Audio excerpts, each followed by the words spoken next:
സ്ഥാപിതമായി 2026 എത്തി നിൽക്കുമ്പോഴുള്ള സാഹചര്യം ഏറ്റവും ഉപകാരപ്രദമായ രൂപത്തിൽ സബ്സിഡിയോടുകൂടിയും വില കുറഞ്ഞും സാധനം കഴിഞ്ഞ 5 മാസക്കാലമായി ജീവനക്കാർക്ക് ശമ്പളം നൽകാതെ ജീവനക്കാർ ഈ സ്ഥാപനത്തിൻ്റെ തകർച്ചയ്ക്ക് കാരണം എന്ന് പ്രസ്താവിച്ചുകൊണ്ട് ഈ കഴിഞ്ഞ ദിവസം നമ്മുടെ റെയ്ഡ്കോ സംരക്ഷണ സമിതിയുടെ രൂപത്തിൽ നമ്മൾ റെയ്ഡ്കോ എന്ന സ്ഥാപനത്തെ 1972 മുതൽ എന്നാൽ ഈ കഴിഞ്ഞ 2014 മുതൽ അധികാരത്തിൽ വന്ന മാനേജ്മെന്റുകൾ മുന്നോട്ട് പോയതാണ് സ്ഥാപനത്തിൻ്റെ തകർച്ചയ്ക്ക് ഘടകം എന്നത് നമുക്ക് ജീവനക്കാർക്ക് അറിയാവുന്ന കാര്യമാണ്.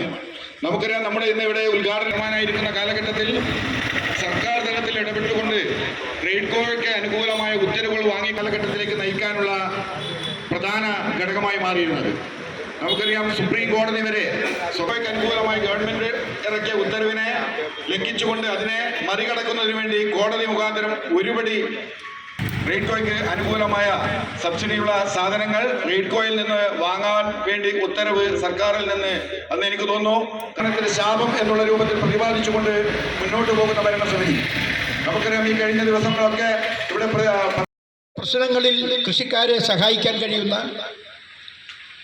അതോടൊപ്പം താല്പര്യങ്ങൾ സംരക്ഷിച്ചുകൊണ്ട് നമുക്ക് മുന്നോട്ട് പോകാൻ കഴിഞ്ഞിരുന്നെങ്കിൽ സത്യത്തിൽ കേരളത്തിലെ ഏറ്റവും വലിയ ഒരു സഹകരണ സ്ഥാപനമായി ഇതിന് മാറാൻ കഴിയുമായിരുന്നു എന്നാണ് ഞാൻ കരുതുന്നത്. ഇപ്പം ഗവൺമെൻറ് സഹായം സത്യത്തിൽ എല്ലാ കാലത്തും ഗവൺമെൻറ്റുകൾ റെയ്ഡ്കോയ്ക്ക് അനുകൂലമായ നിലപാട് സ്വീകരിച്ചിട്ടുണ്ട്.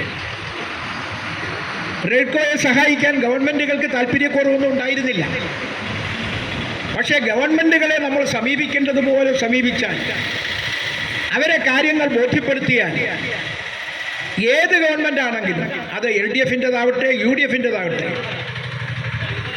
റെയ്ഡ്കോയെ സഹായിക്കാൻ തയ്യാറാകുമെന്ന കാര്യത്തിൽ എനിക്ക് യാതൊരു സംശയവുമില്ല. കാരണം ഞങ്ങൾ അക്കാലത്ത്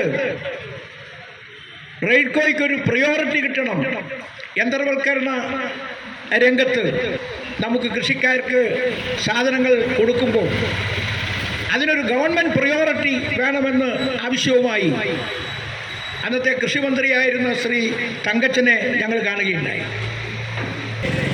ആ ഉത്തരവിനെ ചലഞ്ച് ചെയ്ത് ഹൈക്കോടതിയിൽ പോയി, ഹൈക്കോടതി പരാജയപ്പെട്ടു, സുപ്രീം കോടതി വരെ പോയിട്ട് പോലും ആ ഉത്തരവ് ശരിവെക്കുകയാണ് ഉണ്ടായത്. നമ്മുടെ ട്രേഡിംഗ് മേഖലയ്ക്ക് ലഭിച്ച ഏറ്റവും വലിയൊരു ഉത്തേജകമായിരുന്നു ആ ഉത്തരവെന്ന് നിങ്ങൾക്കറിയാം. അതിൻ്റെ ഫലമായി നമ്മുടെ ട്രേഡിംഗ് മേഖല വളരെ ശക്തമായി മുന്നോട്ട് പോകാൻ നമുക്ക് സഹായകരമായിരുന്നു. നമുക്ക് കൂടുതൽ ഉൽപ്പന്നങ്ങൾ വിൽപ്പന നടത്താൻ കഴിഞ്ഞു. കൂടുതൽ കമ്പനികൾ നമ്മളിലേക്ക് ആകർഷിക്കപ്പെട്ടു. അവരുടെ ഉൽപ്പന്നങ്ങൾ വാങ്ങാൻ അവർ പോലും നമുക്ക് കൂടുതൽ ആനുകൂല്യങ്ങളും സൗകര്യങ്ങളും ചെയ്തു തരുന്ന ഒരു സാഹചര്യമുണ്ടായി. ഈ സാഹചര്യങ്ങളെല്ലാം ഉപയോഗപ്പെടുത്തിയാണ് അക്കാലങ്ങളിൽ നമ്മൾ മുന്നോട്ട് പോയത്. തീർച്ചയായും ഇപ്പോഴും ഞാൻ വിചാരിക്കുന്നു, അക്കാലത്തെ ഒന്നും സ്ഥിതി അല്ല ഇന്ന് കേരളത്തിലെ സ്ഥിതി, ഇന്ന് ലോകത്തിലെ സ്ഥിതി.